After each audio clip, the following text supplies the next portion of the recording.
नयगढ़ जिला गणिया ब्लॉक अधीन विजयनगर ग्राम मां दक्षिण काली दंडयात्रा आरंभ हो जाइछि।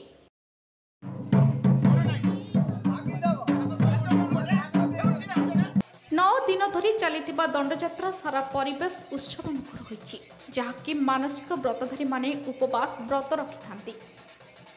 अपराह्न धूलिखेल सारी पोखरी को जाई मणिमा नीतिगति करी गाँव में भोग खाई राति मांकर एक शोभायात्रा ढोलर ताले ताले शोभायात्रा बाहरी थाए।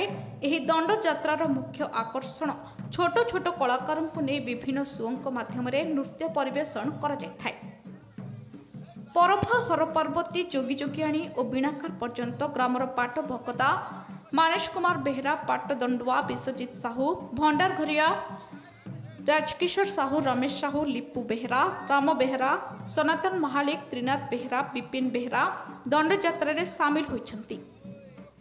ग्रामर सभापति बांकानिधि राउत, उपसभापति भिकारी चरण साहू, संपादक पवित्र साहू, नृत्य गुरु जशवंत महालिक, सहयोगी समरेन्द्र महापात्र समेत विजयनगर ग्रामवासी सहयोग में दंडनाच परिवेषण होता है।